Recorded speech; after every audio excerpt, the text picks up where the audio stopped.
Pues vamos a más información, vamos a otra cosa que es morroconuda, como dice el querido Jaime, y que es una de las primeras discusiones, de los primeros foros a la reforma judicial en los que participan también los ministros de la Suprema Corte de Justicia de la Nación. La mayoría de ellos, y ahora lo va a ver usted, a lo mejor tiene por ahí don David las imágenes, la mayoría de ellos no pudieron ocultar su cara de huelepedos. Perdón que sea tan escatológico, pero así fue.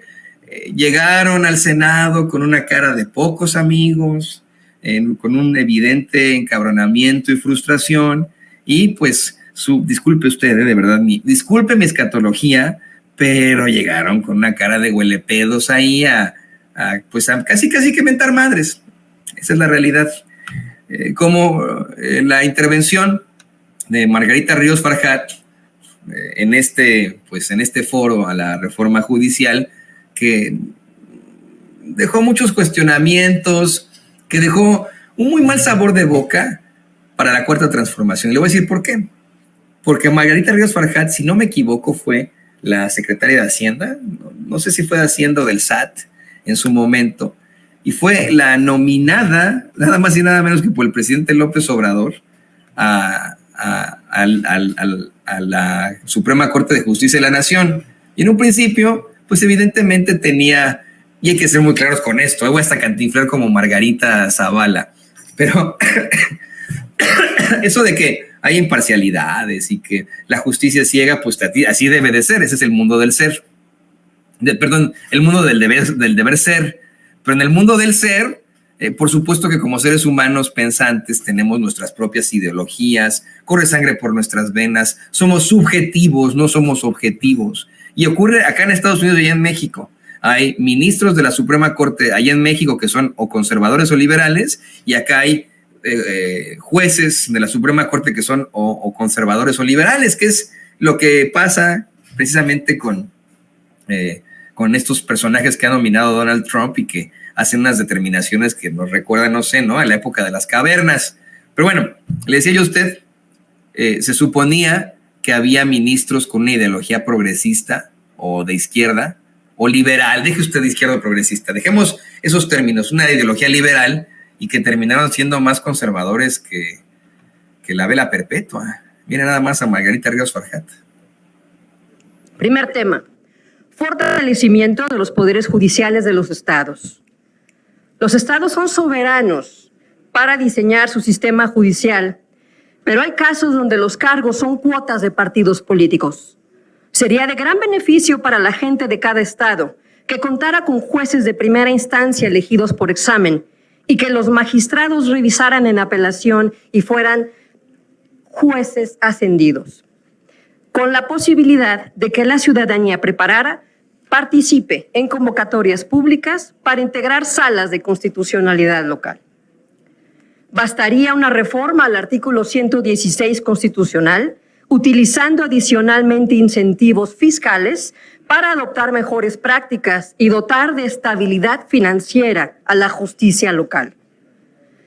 Las disponibilidades de recursos con las que cuentan los estados al cierre de los ejercicios, integrados por recursos federales etiquetados, regresan a la TESOFE. Pero en lugar de justificar desequilibrios financieros para su retención por parte de los estados, los recursos pueden asignarse al fortalecimiento de los sistemas judiciales locales. Bueno, son varias declaraciones que vamos a empezar con esta por precisamente la diferencia de ideologías. Escuchemos, por supuesto, a la ministra presidenta Norma Piña, quien pues hace, ya sabe, ¿no?, en declaraciones que hasta resultan pues hasta cierto punto controvertidas, da su posición sobre la reforma al Poder Judicial. No es solo una cuestión de leyes y tribunales. La justicia es una cuestión de derechos humanos, de equidad, de ética y de dignidad que involucra a todas las autoridades de los distintos niveles de gobierno.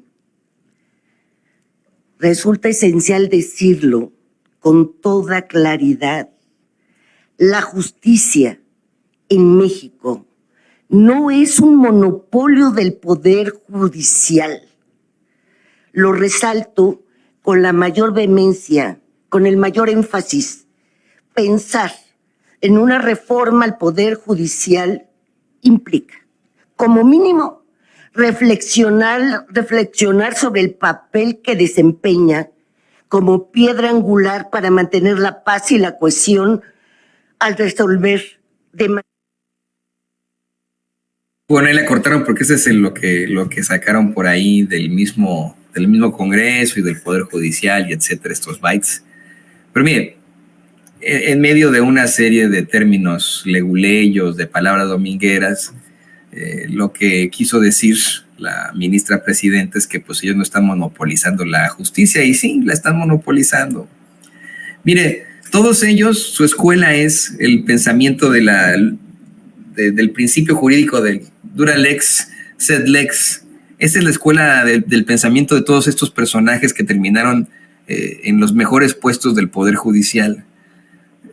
Escuela que privilegia a la ley sobre la justicia, que según Ulpiano pues es la constante y perpetua voluntad de darle a cada quien lo que le corresponde. Y mediante esto, bueno, pues justifica que no podría haber de alguna otra forma una decisión por parte del pueblo respecto a su poder judicial debido a pues las necesidades que tienen ese poder judicial en cuanto a derechos humanos y etcétera. Pero ellos son los primeros que han vulnerado esos derechos humanos. Ahí está la realidad de nuestros pasos. Ahí están las cárceles mexicanas en las que solamente hay pobres. Claro, hay uno que otro caso de alto nivel, ¿no? Que tiene alguna persona de la élite, que después sale, ¿no? Como el abogado de los puercos poderosos, Juan Collado, o Emilio Lozoya Austin, y etcétera, y termina saliendo, ¿no? Ahí está ese poder judicial, cuando, pues, la gran mayoría de los mexicanos y las mexicanas que están en nuestras cárceles están ahí porque no pudieron pagar un buen abogado. Hay más declaraciones. Este ministro que fue pues nominado por Calderón y que es uno de los que más ha sido cuestionado en su gestión, que en las últimas que hizo fue esconder o guardar en su escritorio el expediente con el que estaban llevando el caso de los miles de millones de pesos que debe el multimillonario Barbaján Ricardo Salinas Pliego en impuestos. Luis María Aguilar dice que no es que la independencia judicial que se logra con la carrera judicial es un privilegio de los juzgadores, ¿no? Pero bueno, escuchemos a este señor que tiene también mucho que cuestionársele, de verdad. Todos ellos, cómo llegaron ahí a la Suprema Corte es materia incluso de estudio universitario.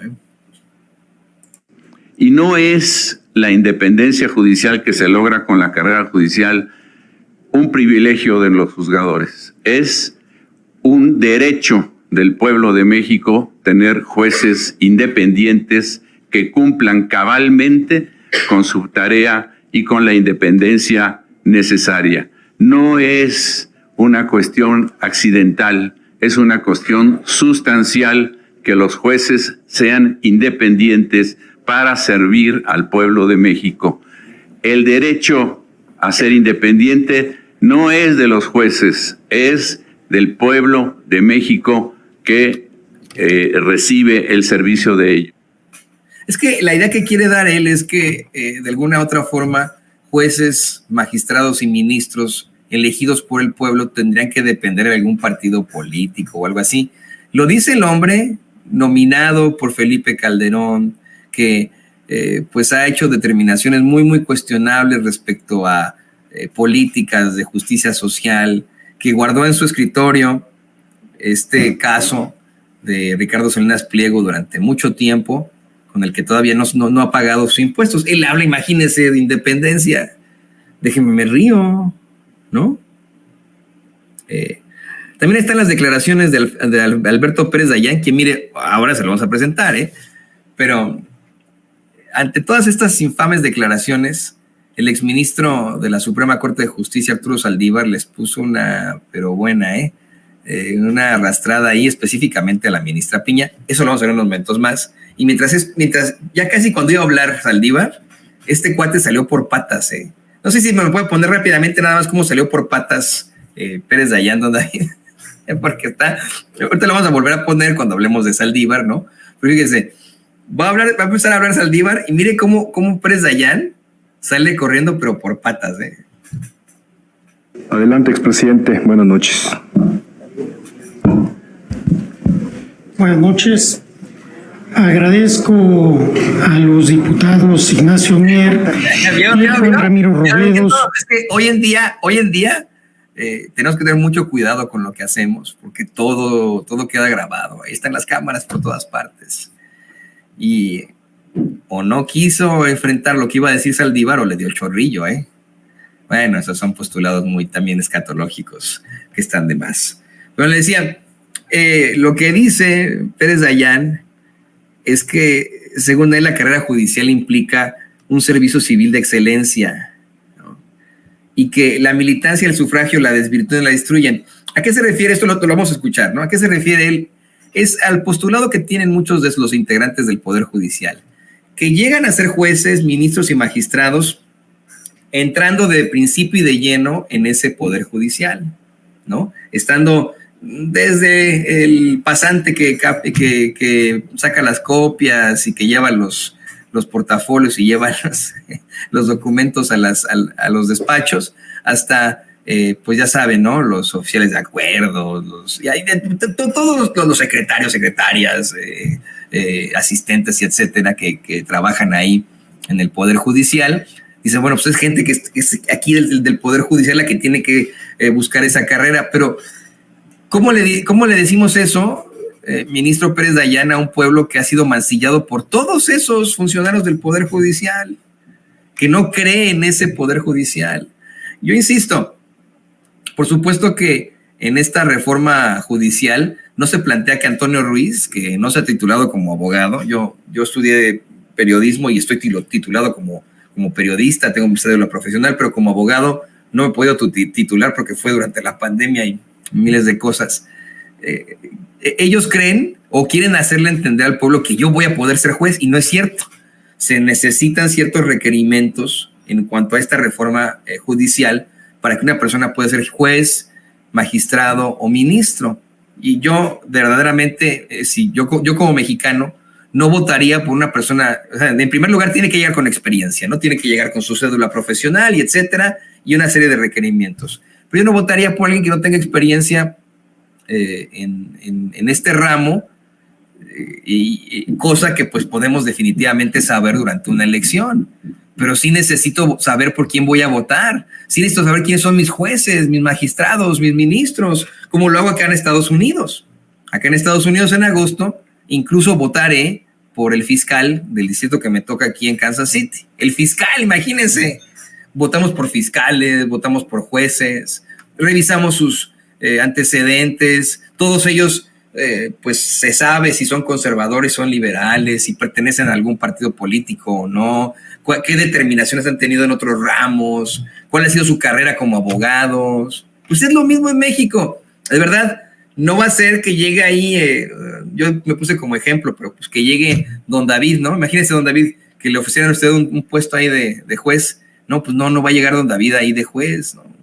A menos que don David estudie Derecho y se haga una maestría o un doctorado, ¿no? Y sea el doctor en Derecho don David el Grande, pues va a poder ser impartidor de justicia. De otra forma, no. Pero así es como nos quieren estos ministros jugar el dedo en la boca a los mexicanos, honestamente.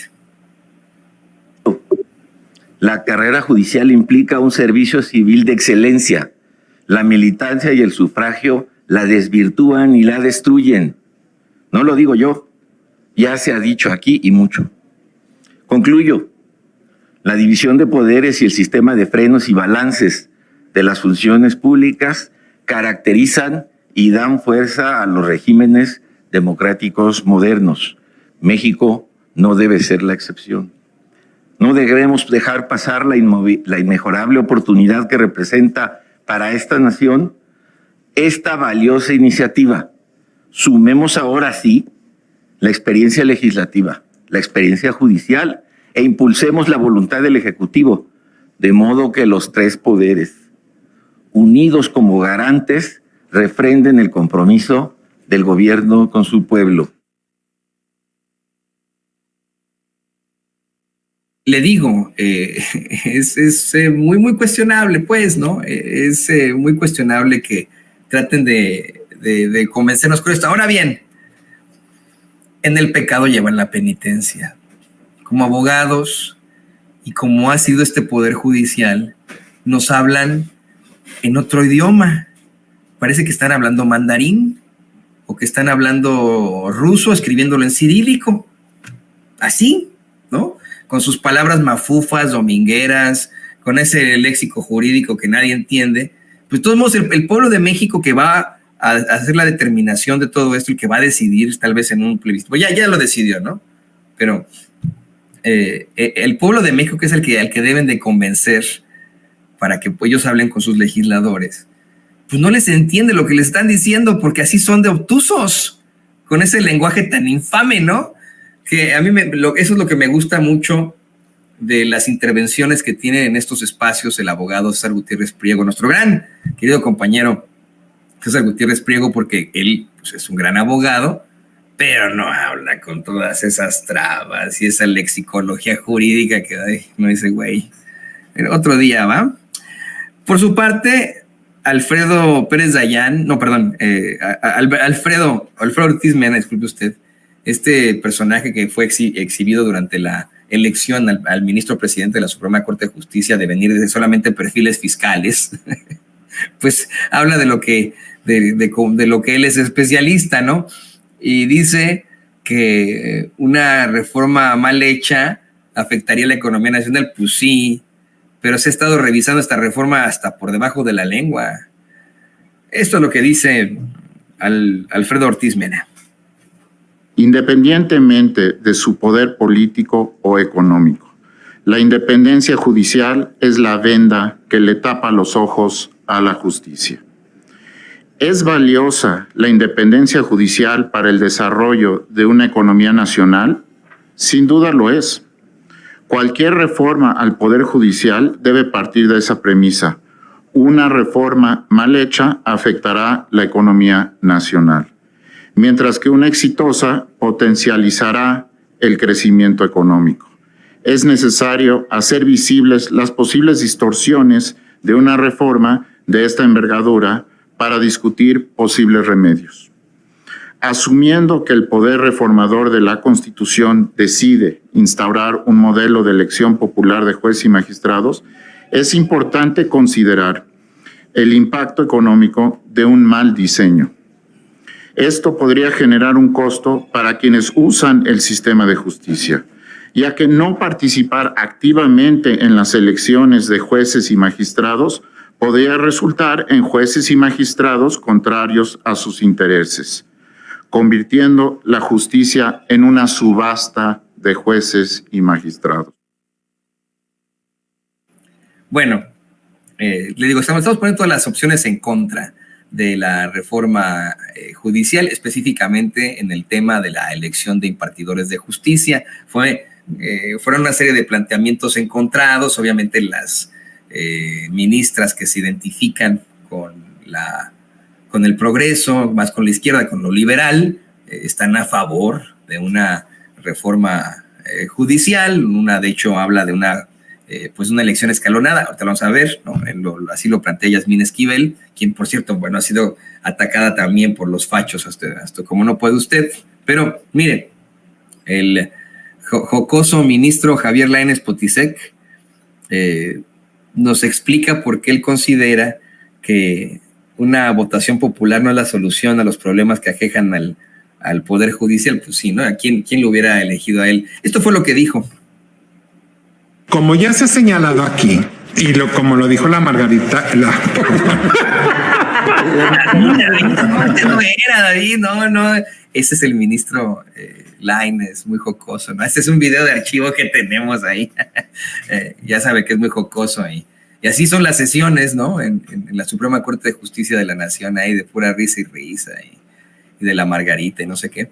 Bueno, en el foro rumbo a la reforma judicial, así es como explicó que a él no le parece que se elijan a los impartidores de justicia, porque ¿quién elegiría algún perfil como el suyo, verdad? Considero que la elección, pues mi punto de vista personal, por votación popular no es la solución a los problemas que aquejan al Poder Judicial Federal, y permítanme ponerlo sobre la mesa como tema de discusión. Yo temo que esta propuesta pueda agravar drásticamente estos problemas. Por supuesto que quienes resuelven los asuntos jurisdiccionales se deben al pueblo. Sin embargo, el compromiso con la ciudadanía implica que el juez actuará con total imparcialidad y en estricto apego únicamente a la ley. El método de elección popular, por propia definición y naturaleza, busca generar un compromiso con el elector. Eso lo saben ustedes mejor que nadie. Esa es la esencia. El cargo de juzgador no puede sustentarse en los apoyos directos o indirectos que recabe durante la campaña para lograr ganar la elección, porque de manera inevitable comprometerá la independencia y resolución y estará más propicio a la corrupción y el conflicto de interés. No, si no sabes, más propicio a la corrupción, el conflicto de interés, como tanto ha sido exhibido en esa misma Suprema Corte de Justicia de la Nación. Pero escuchemos, por ejemplo, lo que dice Yasmín Esquivel. Ella presenta una propuesta de elección escalonada. Yo lo que creo es que tiene que ser de sopetón, así nada de que escalonado ni nada, no. Se tiene que llegar ya al fondo. Como bien sostiene una y otra vez el queridísimo César Gutiérrez Priego, están determinando en el Poder Judicial estos impartidores de justicia, siempre basándose en la forma y no el fondo de los casos, ¿no? En la solemnidad del caso. Es que no le dijeron su señoría, es que ya saben, ¿no? Estas infamias. Pues no, hay que ir directo, hay que ir al fondo y hay que hacerlo no escalonado, ya, así como va.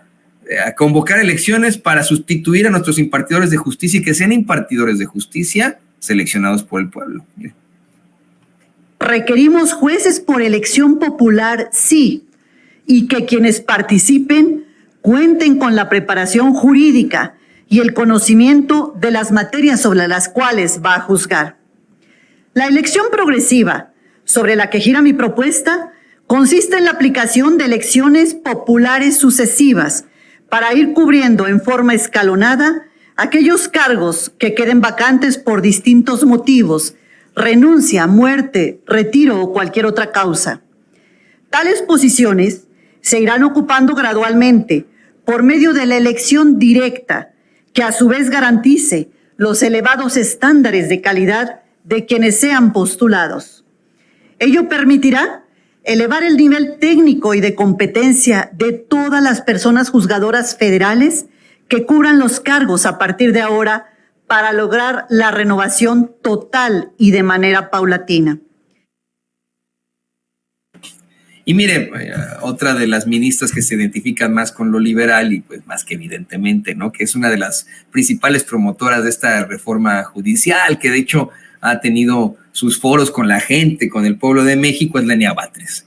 Lenia Batres asegura que cualquier reforma que se apruebe tiene que servir para que ese poder judicial cumpla con su única misión, la cual es, y se lo digo yo, es que esa es la misión del poder judicial, no hacer que se respete la ley, es garantizar la justicia. Ellos vienen de esa escuela de que la dura lex et lex. No, yo sé que incluso existe el principio jurídico de nula pena sine legem, ¿no? Que es no hay pena sin ley, ¿no? No puede haber pena sin ley, pues sí, ¿no? Para eso sirven las leyes. Pero nos hemos equivocado como humanidad al determinar muchas leyes. Ahí están las leyes Jim Crow en Estados Unidos, que pues segregaron a la población afroamericana. Ahí están las leyes del apartheid en Sudáfrica, las que llevan a cabo terribles en Israel frente al pueblo palestino. Está, pues vamos, todo el derecho romano que regulaba mediante leyes la esclavitud en Roma, ¿no? Que solamente podía uno conseguir su libertad mediante la llamada emancipatio, ¿no? Pero bueno, como humanidad, como humanos, nos hemos equivocado al determinar las leyes, evidentemente. Por eso es que la justicia tiene que estar por encima de la ley. Y eso lo tienen que entender estos cuates que se creen, bueno, las mentes del derecho. No. Son seres humanos, hombre. Reconozcan su humanidad y reconozcan la necesidad de verdaderamente garantizar la justicia sobre la ley. Cualquier reforma que se apruebe tiene que servir para que cumpla su única misión: garantizar justicia.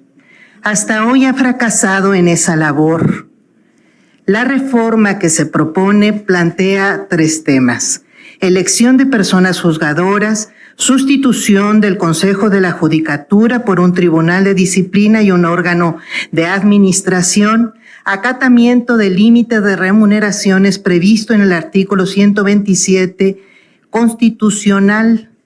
La reforma propuesta democratiza al Poder Judicial, lo abre al escrutinio público, obligando a sus titulares a responder al interés general. Crea el mecanismo de control que le ha faltado para garantizar rendición de cuentas, administración fiscalizable y sanciones a las personas juzgadoras. Bueno, pues ahí lo tiene usted. Qué interesante lo que plantea la ministra Batres.